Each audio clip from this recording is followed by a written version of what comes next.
Pacho Donel. Ciertamente una expectativa muy alta había en toda la televisión regional del sur de Santa Fe por lo que fue a ser una forma de convocatoria que hicimos a través de esa charla contigo. Luego, por un problema técnico, no se pudo hacer, pero aquí estamos realmente en contacto y para nosotros es una gran satisfacción poder lograr poder hacerlo. Así que te saludamos y tenemos tanto para hablar que uno por ahí no sabe por dónde arrancar. Porque estoy hablando con un Pacho Donald que uno sabe que es escritor, historiador, médico, en fin. Pero a mí se me ocurre, para abrir este diálogo, hablar del Pacho Donald que hoy está dando mensajes muy útiles en torno a lo que es la vejez saludable. Tiempos de pandemia, tiempos duros, tiempos difíciles, y qué bueno encontrar ese tipo de mensajes. Por cierto, me gustaría empezar para que puedas darnos cuenta de eso que ha sido en vos un cambio de actitud en la vida. Creo que ese mensaje es muy útil en estos tiempos. ¿Puede ser? ¿Cómo no? Desde ya te agradezco mucho la invitación y he encontrado el rato para estar juntos porque realmente era una noche muy complicada, pero realmente he encontrado el rato para estar y para mí es un honor. Bueno, no, sí, es un tema interesante, es un tema que yo tengo 80 años, o sea que me cabe toda la reflexión sobre la vejez. A mí me gusta decir vejez, no le tengo miedo a la palabra vejez. Creo que el hecho de considerar que la palabra vejez no es una buena palabra es parte del viejismo, ¿no es cierto? Es parte del perjuicio que hay hacia las personas mayores. Por eso no tengo ningún problema en decir viejo o vieja, porque son palabras muy nobles. Y bueno, creo que es un problema grande. La pandemia ha puesto en superficie, digamos, muchos problemas de los años. Y efectivamente yo soy un convencido de que las viejas y los viejos nos tenemos que cuidar de no caer en la trampa del deterioro, de no caer en la trampa que de alguna manera nos impone la sociedad que vivimos, y es que vejez y deterioro son sinónimos. Y muchos de nosotros, de las personas mayores, incorporamos eso como realidad. Y entonces muchos estamos mucho más deteriorados de lo que deberíamos estar. Lo cual es muy aprovechado por el COVID, que ya se sabe que nos tiene como víctima principal. Pero yo insisto que creo que no es tanto por un problema biológico, sino que es más que nada porque las personas de edad nos dejamos deteriorar. O sea, hay una realidad y es que abandonamos, los seres humanos abandonamos el cuerpo aproximadamente a nuestros 40 o 50 años, algunos más tarde, otros más temprano. Y de a partir de entonces el cuerpo ya no nos pertenece, el cuerpo ya es algo que arrastramos o que llevamos de consultorio en consultorio, pero sentimos que lo que el cuerpo representa, que es la sexualidad, la vitalidad, la energía, el músculo, ya no nos corresponde, ya es de otra edad, eso ya no es nuestro. Y es falso, o sea, todo eso tiene que ser parte de la vejez, es decir, la sexualidad, el músculo, la energía, la calidad de vida, todo eso debe ser parte de una vejez. Qué importante lo que estás planteando, pero también admitamos que lo dice el Papa y uno lo visualiza también, ¿no? Hay una cultura del descarte y pareciera ser que el viejo tiene que ser descartado en esta sociedad consumista que realmente busca siempre una especie de, de- de resultados, de búsqueda de tener más y no ser más. ¿Cómo luchar contra eso, ¿no? Contra esa cultura del descarte. Muy bien, Julio, es brillante lo que estás diciendo porque efectivamente hay un tema muy claro que tiene que ver con la sociedad de consumo y la compulsión, digamos, que la sociedad a través de la educación, los medios, el contagio, digamos, de sentido común, entre comillas, nos impone de la identidad de que somos en función de lo que tenemos. ¿M? Entonces, la compulsión a consumir. Evidentemente, las personas mayores somos muy malos consumidores porque no tenemos la capacidad de producir dinero, es decir, no hay más que ver cuáles son nuestra jubilación. Fíjate, Julio, que en la televisión no hay aviso para viejos, ¿no? salvo ¿cierto? que sea para una artritis o para pañales para adultos, Está bueno, pero no tratan de vendernos un auto, ¿no es cierto. cierto? O algo, eso es para gente joven, ¿no? No es, para nosotros viene el colágeno, para las Claro, artritis, esas cosas. La cuestión es que, bueno, yo soy muy partidario de la gimnasia. O sea, yo a mis 70 años tuve un diagnóstico de insuficiencia cardíaca y a partir de ahí mi médico, he sido un deportista mediocre toda mi vida. He hecho rugby, he hecho fútbol, he hecho tenis, pero todo mediocremente y sin obsesión, digamos. A los 70 años empecé a hacer algo de gimnasia a raíz de que tuve una insuficiencia cardíaca debido a un infarto y entonces mi médico me incitó a que hiciera algo de gimnasia para tratar de mantener sano la parte que se había salvado del corazón. Bueno, y ahí me envicié.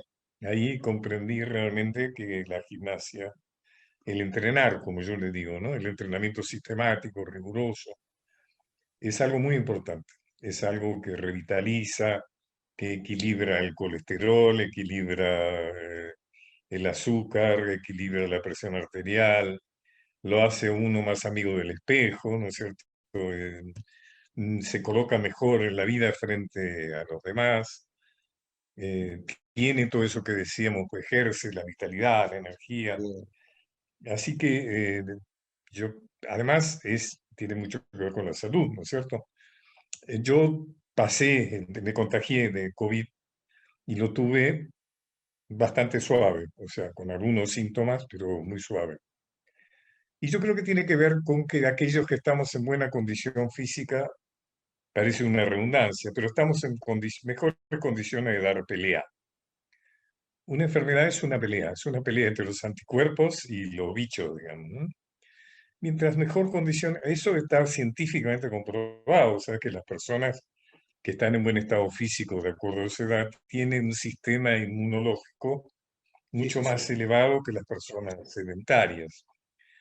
Es un antídoto contra las enfermedades mentales, cerebrales, contra el Alzheimer, o sea, es todo beneficio. O sea, yo soy un gran incentivador del hecho de hacer trabajo físico, el que pueda, el que cada uno le gusta más, la bicicleta fija. Yo hago algunas recomendaciones, tratar de armar un gimnasio, un pequeño gimnasio, lo que se pueda, en la casa de uno. Es decir, incorporar la actividad física a lo cotidiano. O sea, si uno quiere ver el partido de Argentina-Colombia, bueno, verlo haciendo gimnasia, entrenando o haciendo la bicicleta fija.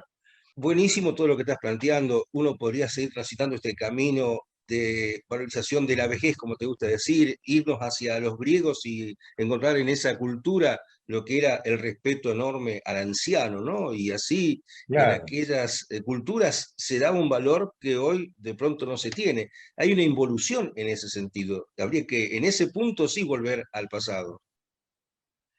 claro, el problema es que anteriormente la sabiduría era acumulativa. Mientras más vivías, más sabías porque te habías equivocado más o habías corregido los errores. Pero hoy un chico de 10 años, 12 años maneja mejor las redes que yo. Es decir, hay un conocimiento práctico que no está, digamos, para el cual el viejo no está bien habilitado.